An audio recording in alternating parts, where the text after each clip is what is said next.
Many of the job opportunities are created in the private sector. Through good policies by government, you enable the private sector to thrive, so that if a business was employing 2 people, certain policies of government enable it to employ 5 people or 10 people going forward. Isn't it? Many, 90% of jobs are in the private sector and in business. Because not everybody wants to be employed. So long as there is the right environment for businesses, including small businesses, medium-sized businesses to grow, then the economy will prosper. There will be jobs and income opportunities for as many people, especially young people, as possible. So good people, the youth of Kenya, I'm just requesting you respectively to consider that you have a greater stake in this country than the older generation. And therefore, you must insist on 2 things. 1, those you have entrusted with responsibility must be accountable to you. They make no mistake. We are not saying we excuse mediocrity, corruption, and bad behavior in leadership. We should not excuse it. But this we must do using peaceful and constitutional means.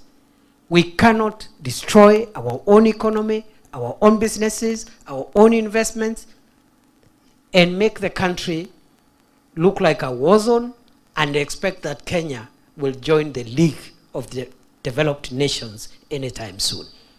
So I want to leave that matter there, but I really hope I have persuaded you that you must ask questions, all questions, and nobody should be exempted from being questioned, depending on their responsibilities, including the speaker here today. I am not exempted. I should be asked questions. As Deputy President of Kenya, what are you doing? What is the President doing? Isn't it? The other person also. Okay? But we must not, again, condone those of us, because of their own failures, they now want to manipulate a situation, and some of them are part of the problem that has caused the situation. They want to manipulate it, and suddenly they have become the champions of a better Kenya, the champions of good governance, and when they were in office, they didn't have any indication whatsoever that they respect good governance. Is that not true? Is that not true? So we must be very candid with each other. I see some people today pretending that now they are the best reformists. And they are certainly very clever people with very many ideas. But when they are in office, they were perpetuating dangerous, divisive, and useless ideologies that cannot help anybody. Isn't it? Yeah. And I want to face these characters. I want a face-off. I want us to go on TV and media and debate. And everybody must account for their time. Yeah. I want to debate some of these characters. They are based there poisoning people and talking about, you know, very primitive ways of solving national problems. Na sisi hatujaingia public service ati sijui kutafuta nini. We are here because we believe in Kenya. We have a history. We can account for everything else we've done in the past. We can explain ourselves what we did to create a better Kenya. And the other person must also say what they have been doing. They cannot say, no. I am going to be clever now, from now henceforth. And they are saying that after they have left office. My friend, watu wanapiga kelele hapa, wacha kampeni ianze. Siko tu hapa 2027. Watajua hawajui, my friend. Some of the crooks making noise here, tutawatuma nyumbani one way. Na debate ikitanwa wasipotee, wakuja hapa tumenyane na hao. Comrades power. Yes, you cannot mislead people using shortcuts and cheap cheap things and tricks, and some of these people are just crooks, nothing but just little crooks everywhere. So mimi nataka niwaambie hivi wenzangu, the second and last issue, that we as government understand the challenges our country is facing. I, as Deputy President of Kenya, I do appreciate deeply that Kenya, our country, is a country that has a lot of potential, but we still also have very, very serious difficulties, challenges. However, because we have a good population, we have a fairly good and educated population, innovative people, and a fairly good economy compared to other economies, especially in the neighboring region, Kenya has a good future. I believe Kenya has a good future. Kenya has a good future. And there are many people today who want to lead Kenya, but they don't believe Kenya has a good future. How do you want to lead a country which you believe has no future and is doomed? It's a contradiction, isn't it? We must believe in our country, good people. And make no mistake, believing in your country doesn't mean you must support the people in office, in leadership. Those are two different things. People in office, members of the county assembly, MPs, presidents, governors, everybody, those are functionaries, those are officials of state. They come and go. They come and go. But the country is perpetual, is permanent. So you must believe in the country, even if you have issues with the people who might be in leadership in one corner or the other corner, because it's temporary. There are ways in which we deal with people who don't perform. When that time comes, the citizens exercise their responsibility. And there is no big issue around that. Those who win, they become our leaders. Those who lose, they wait. They will become leaders another time. Isn't it? It's as simple as that. But you cannot use the challenges the country is facing to bring violence, to destroy people's investments. As we are looking for more jobs for young people, the businesses that are giving jobs, they are being burnt by the same young people that are jobless. What a contradiction. Si watu ni washenzi. Si wako na ushenzi. So don't allow educated people like you, let the leader persuade you. If a leader doesn't have good policies on roads, on making Kenya have universal electricity connection, good or a better health system, good or better education system, if someone doesn't have good ideas or better ideas than the other one, huyo mtu asikuja kupotezea wakati hapa na mambo ya ujinga, na mambo ya bure hapa na kukuzubaisha. You are an educated person. Yeah, na mimi am waiting for those characters. I am waiting for them.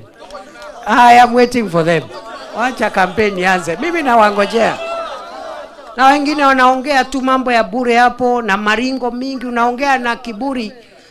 Na hakuna kitu anajua. Ajui chochote. Ukimuuliza how do you transform the economy from lower middle income country where Kenya is now to upper middle income country in the next 20 years, anasema ngojeeni kwanza. Yes, yeah. I know. So it's not going to be easy. It's going to be very difficult. So I know, for example, good people, our education system has a number of challenges, right from primary, secondary education, tertiary education, and university education. You saw President Ruto, the first thing he did was to establish a task force on education reforms, the first item in 2022. I know we are struggling with the recommendations, some of which are working well, others are not working so well. We are trying to fine-tune them. But I want to assure you, we are committed to reform our education system so that it becomes more responsive in the times we are living in and create better workforce for Kenya and even to export to other countries because the world now is globalized. So we are trying. We are not saying we are perfect, but we are doing our best. We are doing our best to make sure that we reform, fine-tune, improve, and make sure our education system works better. You know very well, for primary and secondary education, because you are not there, but your brothers and sisters are there. In the past, one of the challenges we are having about equity and access to education is some schools have very good teachers, some private schools, and even some public schools in good places like Nairobi have all the teachers they need, all the books they need. They have a good environment. And that student, that pupil there will do exams with another child in some corner who does not have enough teachers and who does not have good facilities, no books. And you expect both of them to compete. So we are looking at education reforms holistically. The four pillars of a good education system is access, promoting an education system that is accessible to as many children, as many students as possible. Access to education. Number two, affordability. The ability of every Kenyan to afford to get an education. Number three is quality. When they get that piece of paper, it can guarantee them a job or an income opportunity, not just locally, but elsewhere. And then finally, we are working to make sure that our education system is relevant, so that we don't teach the things of the 16th century in the 21st century. Right? So those are the parameters that are guiding our education reforms journey. Access, affordability, quality, and relevance. In between those four pillars, there are so many things that we are trying to do, and we are doing. Previously, we used, as a country, to employ secondary and primary school teachers 4,000 to 5,000 per year. When President Ruto assumed office, we established, again through the support of experts and professionals in that field of education, that if we go by that pace, we will never have enough teachers so that every primary and secondary school can have enough teachers. It will not happen. And if some schools don't have enough teachers, that affects quality and relevance of the education system, isn't it? So we used to employ 4,000, 5,000 teachers a year. You're learned people. You can go and find out how many teachers were employed by government in 2023, no, not 2023, 2021, 2020, 2019, all the way. And I put it to you, no other administration has employed as many teachers in primary and secondary school than the administration of William Ruto in 3 years. Why? Because where we were employing 4,000, 5,000 teachers a year, when President Ruto took over this government, we started employing teachers in large scale. In the last 2.7 years, or 2.8 years, we have employed 76,000. In December, we'll employ another 24,000. Remember, in the past, 5,000, 4,000. In 2 years and something, almost 3 years, 76,000.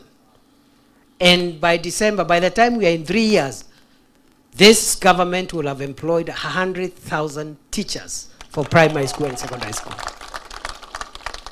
Another statistics, because I'm dealing with knowledgeable people. Another statistics which you can verify is between 1963 and 2022, 2021, the number of teachers employed in secondary and primary schools were slightly over 300,000. I repeat, between 1963 and 2021, the total number of teachers in the whole country was slightly over 300,000 teachers, primary and secondary school. The William Ruto administration in 3 years will have employed 100,000 teachers, 30% of all the teachers employed since independence up to 2021. So when we are talking about 2 terms, those are the figures. And we are not talking about, I mean, you can know how many teachers have been employed in the last 2 years, 3 years, isn't it? So when we say 2 terms, we are saying 2 terms, and after 2 terms, no teacher who has qualified will be jobless. Every person with a qualification as a teacher will have a job. Isn't it? So we have so many graduates in education. Today they are jobless, they are idle, they can't feed their families. Some have been at home for 10, 12 years. They are almost entering retirement. They don't have a job. So that is a great challenge which is affecting us, and it's also affecting the quality of our education system. So I am told there are some teachers in our midst here. Yeah, so the things I'm saying, I'm not cooking them. For those of you who are not teachers, they can verify for you. Kuna teachers hapa wa GSS na senior school. So good people, there are many things we are doing there. Maybe we don't shout about them every day. In the last 3 years, we have built as a government 23,000 classrooms across Kenya. 7,000 of them through CDF, 23,000 of them through the Ministry of Education. And I want to assure you, we will go out of our way to make sure that every school has good modern classrooms in Kenya. And that journey we are traveling, we are on course, we will reach there. That's how you modernize a country. You don't modernize a country through tribalism and nonsense. You modernize a country by making sure the education system is of high quality and is relevant, and many children have access to it, and other interventions. I don't have time to speak about everything, but those are some of the interventions in the tertiary education. You know, I'll just speak of 3 things in 2 minutes. In the tertiary level, the technical institutes and polytechnics and so forth, we found that there was a problem in Kenya because in 2022 there are 297,000 students in the technical training institutes, in the tertiary institutions, 297,000. But the university students were about 1 million. In many countries, the number of students in the tertiary middle level colleges are supposed to be more than those in the university. The same way in the university, the undergraduates are more than the master's students, and the master's students are more than the PhDs. That's how you create a good, well-structured educational system. So we found out there are many people who stop school, but they don't go to university, they don't go to technical institutes. In the last 3 years, we have pushed the enrollment in the technical training institutes from 297,000 in August 2022 to today, 700,000 students. Our aim is by next year, by close of 2026, we take that figure to 2 million students. How are we doing it? You know, as I said again, it is not abracadabra.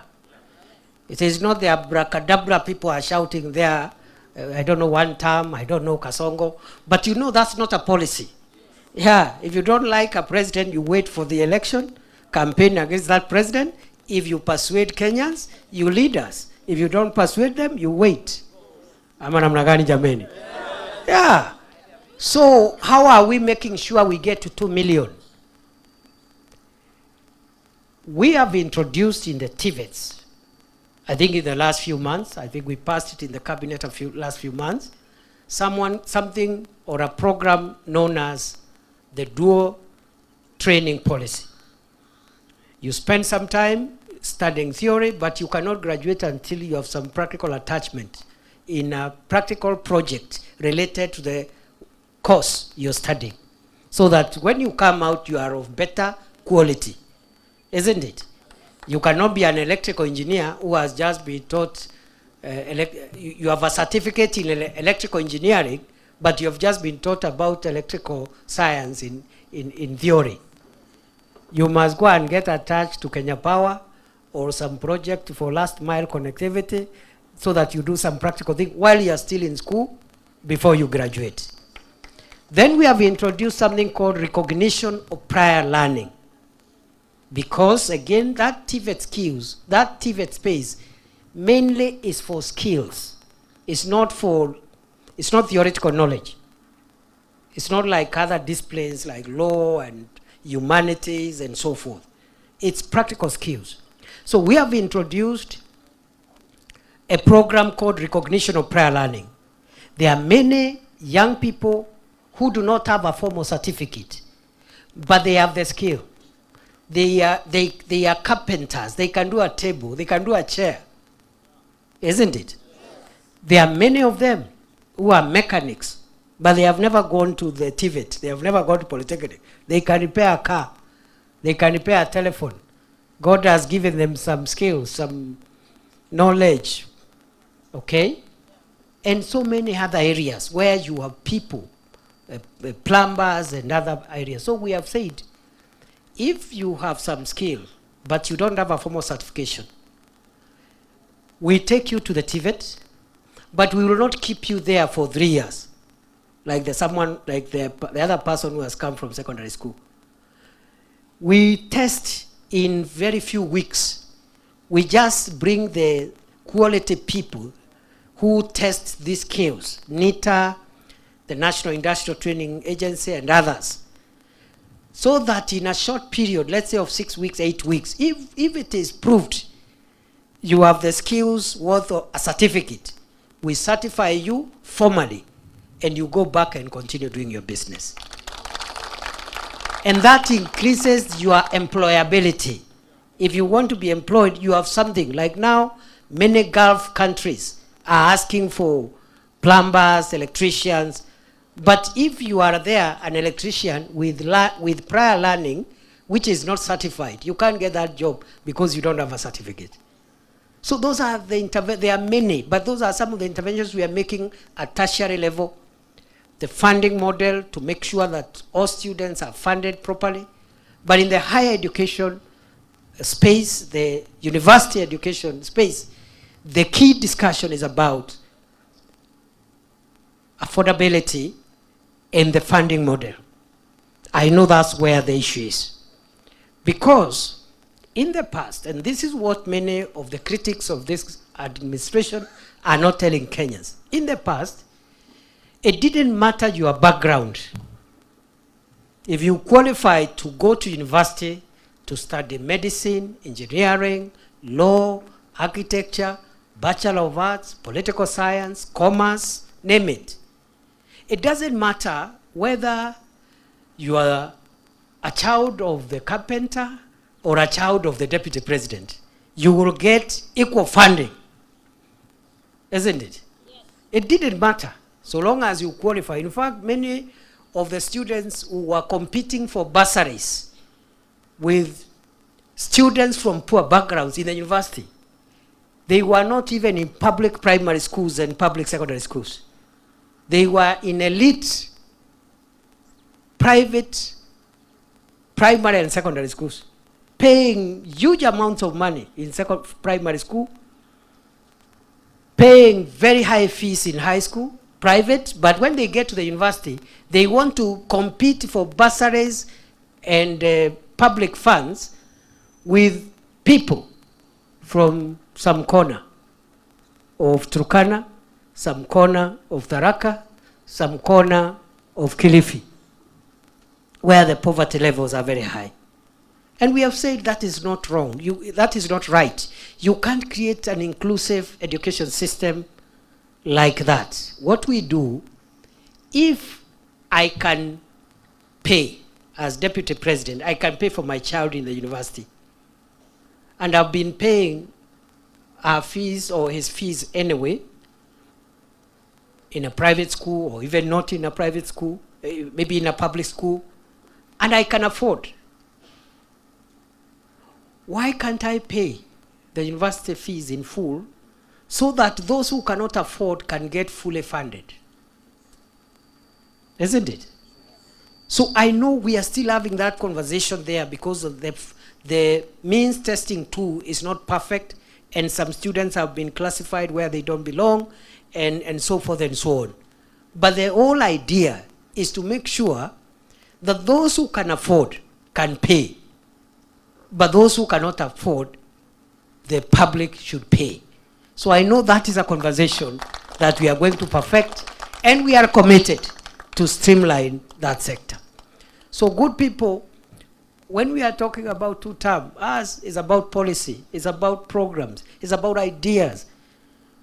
And when the time comes, we will say, let the best team win. Let the best team, the team with the better ideas, let them win, isn't it? Yes. Yeah, but you cannot poison the country, threaten the rule of law, and make it impossible.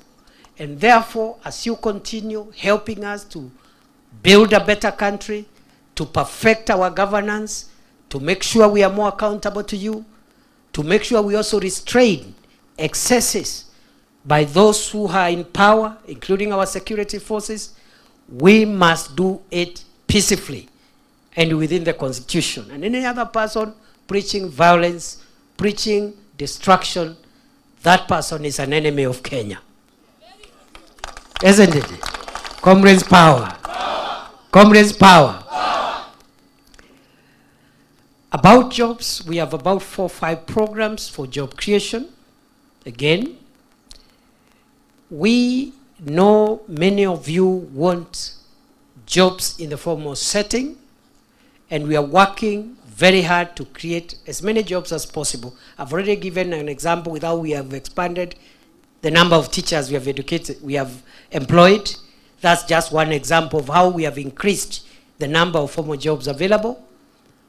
But we also have another program called Kazi Maju for those who get jobs abroad. As a young person, it doesn't matter where you get a job. That's one of the best things. Today, if I was looking for a job today, at my age, I would be very reluctant if I got a job very far away from Kenya because of my age. But if I got it, if I didn't have a job when I was 25, 30, I would have worked anywhere on the earth. Anywhere. I would, from Fiji to New Zealand, isn't it? Because the good thing with young people, you are flexible. You don't have very many, things. You can go work there after 10, 12, 15 years. You can always come back home, isn't it? So that labor mobility program, I saw some people criticizing it. We are saying, if we cannot create jobs for everybody here, we will create for those where it is possible. But if there are others who are not employed, but they are getting jobs elsewhere, we'll facilitate them to go and take up those jobs. It is better to do a job abroad than to stay here without a job. Isn't it? You're better off with a job abroad than here without a job, being misused by politicians who give you 100 shillings and tell you go and heckle their political opponents. And that is stupidity of the highest order. Those politicians who use young people like that, those are the greatest enemy of our country. So that job mobility program in the last 2 years, we have facilitated 400,000 young people to get jobs abroad through the Kazi Maju program. And what the president has said, and you remember when I came to office as Minister for Interior 3 years ago, we started this program of job mobility. And one of the biggest hindrances of young people accessing or taking up the jobs we were looking for them was the passport. And I was told you cannot get a passport. The printing machines have collapsed. There is corruption stinking into high heavens. You have to bribe everybody. There is no printer. I don't know, there is no what. And you saw the work I did at Nyayo House. Every day, I used to go there at 4 a.m. because those queues at Nyayo House used to start at 4 a.m. Today, 3 days, 7 days max, you have your passport. And we have said, if you get a job abroad and it is urgent, you'll get your passport within 24 hours. Ile kelele mingi ya passport munaisikianga siku hizi? Alafu mtu anauliza huyu DP alifanya nini huko nyuma? Siambiwe kulikuwa na shida ya passport. Siambiwe kulikuwa na shida ya bandits. Siambiwe kulikuwa na shida ya terrorism huko Lamu. Ama namna gani jameni? Ama namna gani? Na wale wengine wakati walikuwa kwa viti walifanya nini? Mimi niko hapa leo nikikwambia what we are doing with the president on various sectors. And I don't have time to talk about health, about roads, about power. There are the people who are talking because all of them have been in office. Sio ate wametoka mbinguni, wamekuwa na kazi hapa Kenya tu. What did they bring around this place? Uliwaona hata area hii? So that passport efficiency, that efficiency of the passport system gives me a lot of pride. When I know today no young people will lack a job abroad because of delays in getting a passport. Gives me a lot of pride. Now the president has directed the youth fund to support all young people who get jobs abroad under the Kazi Maju program, but they don't have money to pay for the passport. They don't have money to pay for medical exam, or they don't have money to pay for the air ticket. They should get a soft loan from youth fund. They go take the job. They will pay the youth fund slowly, pole, as they take up the job. But we have other young people who are not as lucky as you are. They don't have a university degree. They don't have a college diploma. But they have hands that God gave them. Isn't it? That's why we have said again from 1st of August, we return the Kazi Mutahani Climate Works Program that is going to employ over 200,000 young people to get a living every day by using their hands to plant trees, to clean cities, to protect the environment. Then they get their 500 shillings, and at the end of the week they get their 4,000 or 3,500. They take care of their families. Some people are making mockery. They don't know 3,500 per week to a young person who has no job is a lot of money. It's a lot of money. But because somebody there is not thinking, is just thinking about themselves and their children, they don't know there are many families today. If a young people can get 3,500 a week, hao wameomoka. Si kweli? Si ni kweli? So hiyo climate works tumeanza kule Nairobi. They have the young people are wonderful. Nairobi River has started flowing again. And you know, I'm the one who removed the people who are living in the river there. Again, there are people who are being incited to go and build shanties and funny places and live at the riverside. And I remember during the floods of 2023, we lost so many people, including families, when Nairobi River was swollen and people had built manyumba ya makaratasi on the riverside. They were carried away by the floods. Whole families, man, wife, and children. And I remember that time I was Minister of Interior. I went there and said 24 hours. Anybody 30 meters to the river must leave. Watu wengine hapa washenzi wakaanza kusema sijui anafukuza watu wetu kwa mto. Kwani kuna kabila inaishi kwa mto? Is there a tribe that lives at the river? No. See, those are Kenyans. Those are Kenyans. There is no tribe that lives at the river. Those are Kenyans, and they are just poor. So what we did, we gave them a small grant for 3 months because those structures were not even their own. They were renting them from some slum landlords. So we gave them 3 months relocation grant, cleared those structures, and then we said all those who were affected by that policy move, the affordable and social housing we are building in Mukuru, in Kibera, they be given the first priority so that they can have a decent home. So in the process of bold and courageous policy, we have been able to reduce the slums in Nairobi. Someone who was living on the riverside in a carton house has now access to a small studio in Mukuru, in Kibera, with electricity, with cooking gas, with internet. Ni 2 times, si 2 town. Ni 2 times, si 2 town. But if we had listened to these naysayers, we would not have done that measure. Simulituona kwa muto pale. Paka zikaita rais hapo, nikamwambia watu rais watoke 24 hours watoke kwa muto. Wasipotoka tutawatoa. But they were very cooperative walitoka. And today I'm a very proud person, a very proud Kenya, when I see some of those families now have started benefiting from the social housing programs so that we reduce slums and transform our country as we move towards modernity. Some of these, our competitors here, who talk about Malaysia, Singapore, I don't know how we were together in 1963 and now they are far. They don't know this policy measures that Singapore, Malaysia, South Korea took in 1963. They are the ones we are taking today. So our problem, we were late. We were late. We are doing it 60 years. What Singapore and Malaysia did in 1963, we are doing it in 2023, 60 years later. But as they say, better late than never. Isn't it? Yes. They don't even know, our competitors don't know, the reason Singapore, one of the reasons Singapore is ranked #1 in the Human Development Index of the World Bank. They don't know the reason.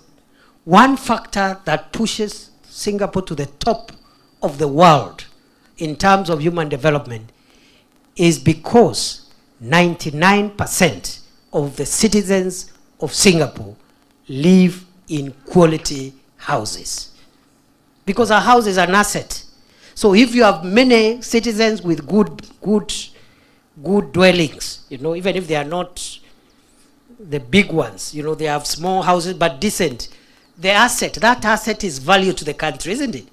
And every person, so tunatoa slums, you have more people with decent housing, both in urban areas, in rural areas. That is what will push Kenya. And the Human Development Index, Kenya will move upwards. Wait and see. 5-10 years from today, Kenya is going to shoot because of the affordable housing program we are doing here, and some people cannot associate it with the growth and the prosperity of our country. So, Noma si Noma. Fire si fire. So, so, I don't have time to talk about social health, what we are doing around social health. I am so proud. We had a discriminatory NHIF scheme. NHIF, you could not be a member, you could not have a health cover, health insurance, if you are not employed, or if you don't have a business that gives you monthly income. They could not allow. SHA, we are saying, let everybody register. Those with money, those without money. We will try and see. Those with a lot of money, we will subtract a lot of money from them, starting with me. I am deducted nearly 100,000 shillings every month from my payslip. Yet I have another insurance from the state. And I proudly contribute that amount. Comrades power. I proudly contribute that amount. Do you know why? Because this money I'm being deducted is painful, 100,000, okay? It's painful. But the money deducted by those who are able to pay, those even who have other insurances, including members of parliament. Members of parliament are being deducted 27,000 per MP from their pay slip. But they even have another insurance provided by parliament, so they don't even use SHA. The money collected from me, who has a little more disposable income than a mama mboga, than a mkokoteni person, is the money that will be used to fund those who cannot pay. That's how you modernize the country. That's how, when you have many more people accessing health care, they have some form of insurance. That is how you create a more inclusive, more prosperous country. When we came into office in 2022, August, only 8 million Kenyans had a health insurance. 8 million. Today, 25 million Kenyans have a health insurance.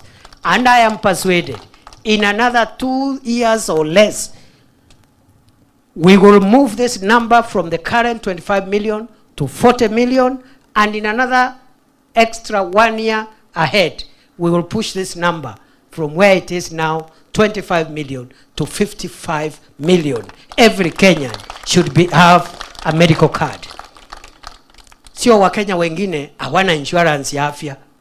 Hawezi tibiwa, akiwa mgonjwa, kama hana pesa, atakufa ama aende kutafuta wachawi na waganga. Isn't it? What kind of a country is that? So we are saying everybody should have a medical card. We are promoting access to education. We are expanding job opportunities. Let the other team of our competitors also come and tell us, if William Ruto has brought SHA, we will remove it and then we'll leave Kenyans without medical insurance, they can go and die. Watuambie kama hiyo ndio policy yao. Look at electrification. Right now, in 2022, we found 8.9 households, homes, which had electric power. And I must commend President Uhuru, because between 2013 and 2022, Kenya really pushed its electricity connectivity. In 2013, and I was still part of government, I was the Senate Majority Leader. So you know that. Yes. And William Ruto was the Deputy President. Yes.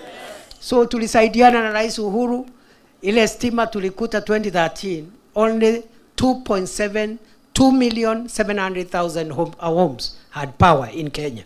2.7 million. We pushed it to 8.9 million in 10 years. We found it at 8.9.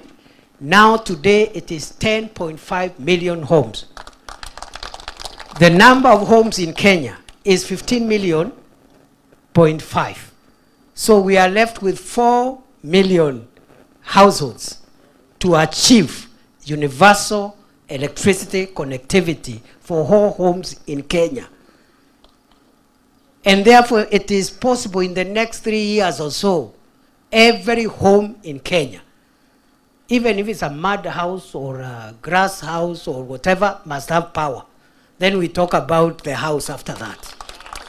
That's how you create a modern country. If you have every home with power, every citizen with a medical insurance fund, a good education system, and so forth, that's how you create a modern country.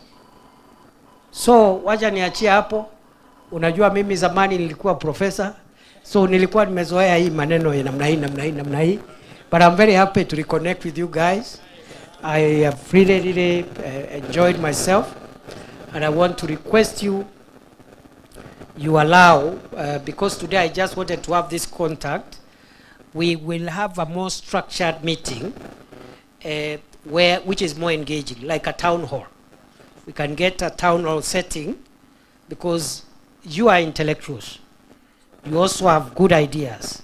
You have a lot of suggestions. Every brain here has something they can say about what we can do to give Kenya a new lease of life, isn't it? So we will have another town hall kind of setting with a little more time. But I just wanted to assure you that this government, where I serve as Deputy President, is not an enemy of young people. we believe that the youth are the future of the nation and the future of the community. We believe the best we can do is to expand our job opportunities, income generating opportunities. And we have all manner of things. I never even had time to talk about the digital jobs we are creating through ICT hubs, and also the affordable housing itself has created 300,000 jobs, because in every housing project, forget about the house now, there are jobs. There is a plumber, there is a mason, there is an electrician, there is an engineer, a structural engineer, there is a quantity surveyor, there is an architect, there hata kuna watu ya mkono. Isn't it? Na wamama wanauza uji hapo na nini. Si sasa umeona hata hapa nimeona pale Mwanjate tumeanza affordable housing pale ya TTI ya Chuka. Si tumeanza ingine pale Chuka Town. Si hapa Karungaro tumeanza ingine. Na wale vijana wengi watakuwa wanafanya kazi ni vijana wa hii area.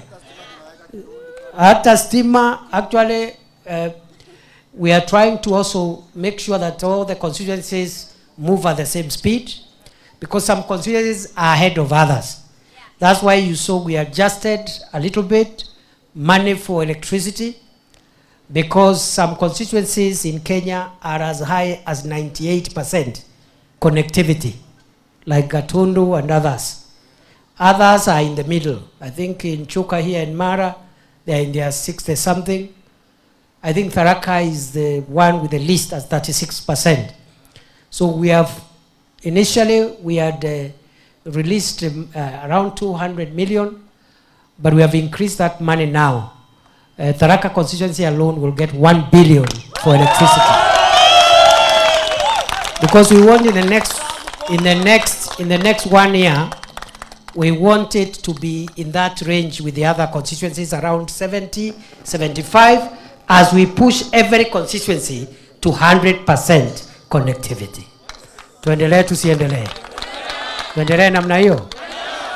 Mimi nawashukuru vile mmesikiza na vile hata maji. Hata maji niko hapo kwa maji. Niko hapo kwa maji pia. So hata barabara. Hata ile barabara kidogo tulikuwa tumejenga imeanza kuraruka. Siturudie hii Chakarika Marimanti Katonga tena. We are okay. Tutakuwa sawa. Watu wasikuwa tishe hapa na we are okay. Just give us time. Yeah. Give us time. We are working. Yeah. And we know what to do. Iko mambo ya dams. Iko mambo ya Nithi Bridge. Yes. Yeah. Sisi tuko na kazi very serious, my friend. People not even hawatajua, ngoja tu miaka kidogo, you see a lot of changes here. Because hii Nithi Bridge sio ati imeanza kuua watu jana. Si Nithi Bridge ilikuwa inaua watu wakati wa Kibaki. Si watu walikuwa nakufa wakati wa Uhuru. Si ilianza huko zamani. Sasa hii miaka miwili mitatu ya William Ruto, mbona hamkuandamania Uhuru Kenyatta kwa kutojenga hiyo daraja for 10 years? So I know we committed to build it. I know we had said 6 months. We found it was not realizable, but I am happy today, this week, hii wiki cabinet ilikuwa Tuesday, the first 1 billion shillings ya Nithi Bridge imepatikana. Na mimi mwenyewe before the end of the year, mimi ndio nitakuja na contractor hapo. Yes. Mimi ndio nitaleta hapo. Yes. Mimi nitakuja hapo hiyo bridge, mimi nitakuja kusimama hapo niulize wapi wale walikuwa wanaongea. Tuendelee tusiendelee? Tuendelee tusiendelee? Comrades power. Noma si noma. Fire si fire. Naomba tusimame alafu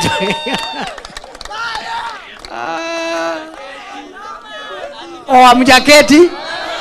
Mulikuwa mmesimama hiyo miaka yote? Hiyo masaa yote? Nyinyi ni noma si noma? Nyinyi ni fire si fire? Muko serious hivi? Hey, ni kina nani walikuwa wanasema ati serikali haina umaarufu hapa?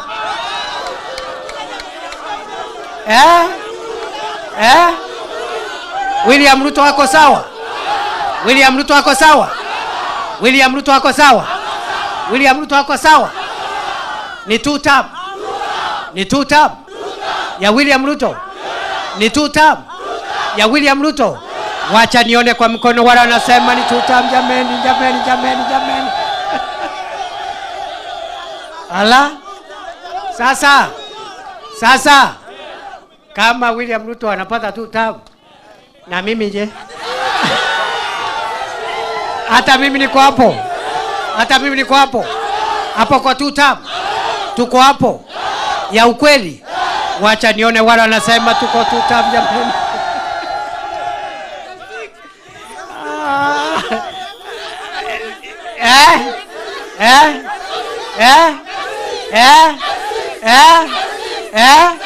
Hebu nione wala wanasema.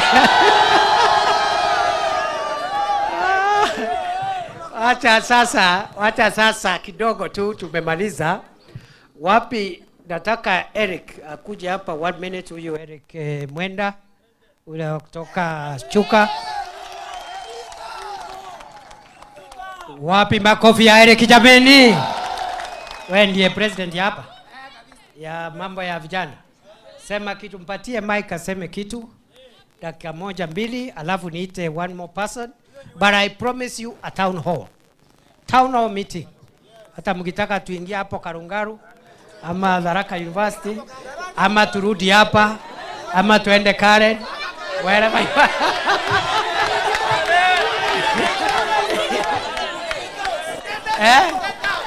Namna hiyo. Karen. Unataka Karen? Nini watu ya Karen? Unataka town hall ya Karen? Wacha nione wala nasema Karen. Asante sana. Wapi kelele ya Deputy President? Wapi kelele ya 6th President? Communist ria. Orembo hai. Orembo mwa. Vijana ria. Vijana tibi. Thank you Excellency. Kwa majina ni Youth President Tharaka Nithi County.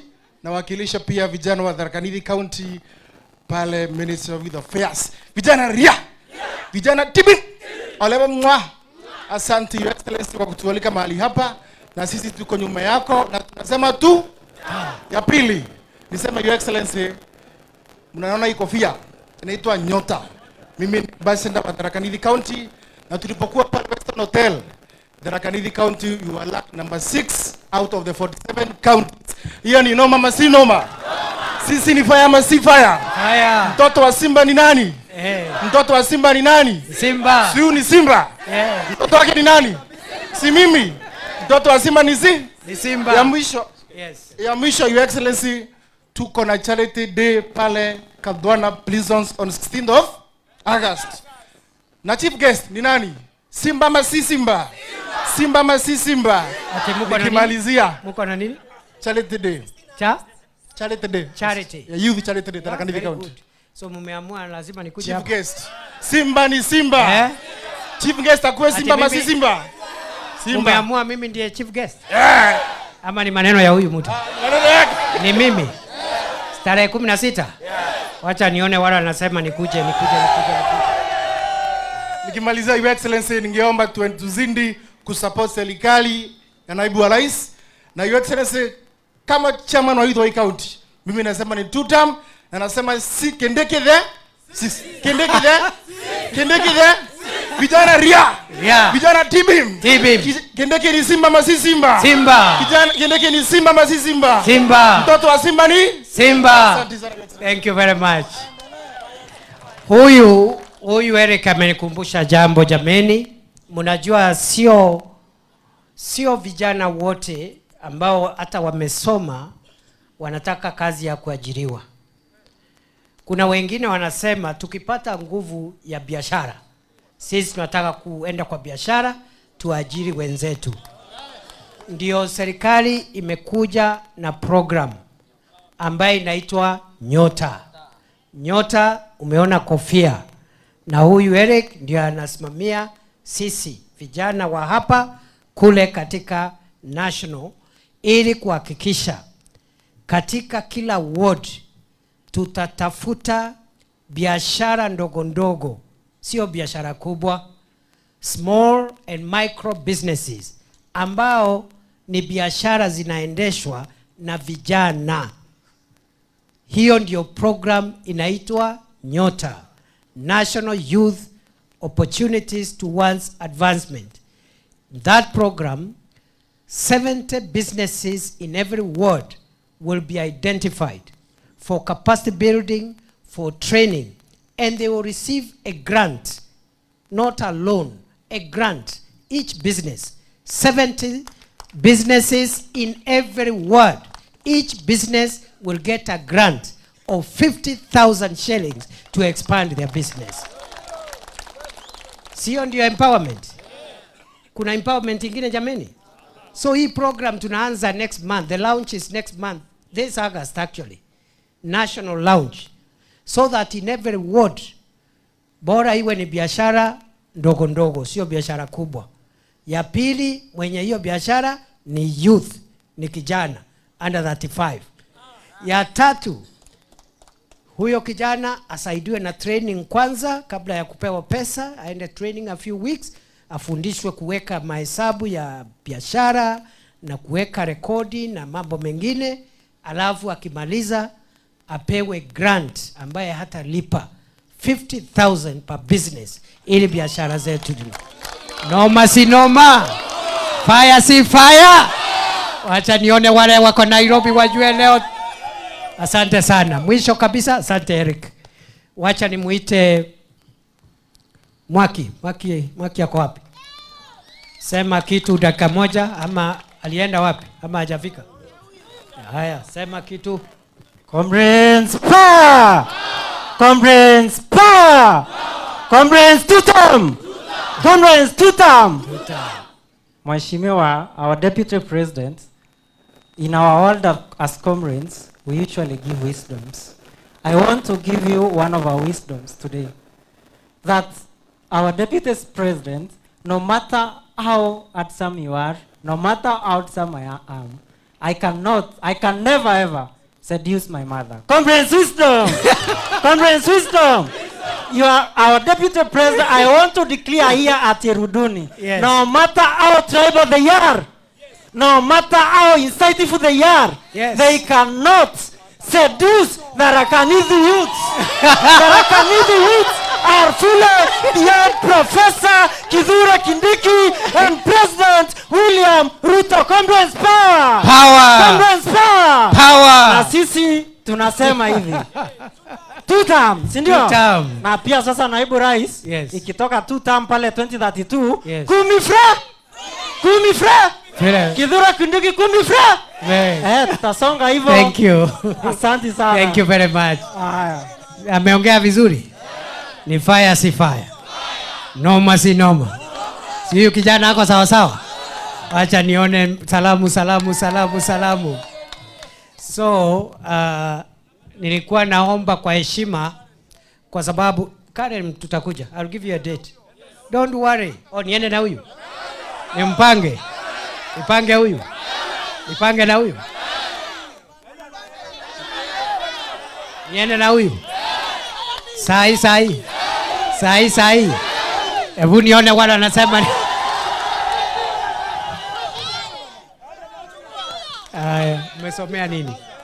Umesomea nini? Actuarial Science. Yes. Bachelor of Science. Yes. Ukuje kazi Jumatatu. Noma si noma. Fire si fire. Wangapi wana support niende na huyu kijana jameni? Asante sana. God bless you. Mande yako kazini. Huyu mande yako kazini. Sasa ile date mnaniomba ati niwaite kule Karen. Huyu ndio atapanga na mimi. Asante sana. God bless you. Bas, so nataka kuuliza kwa heshima because of time. Tungetaka msiwe na haraka, lakini tungetaka pia kuna ka process kadogo kamebaki ka utaratibu wa kuondoka, na tutaki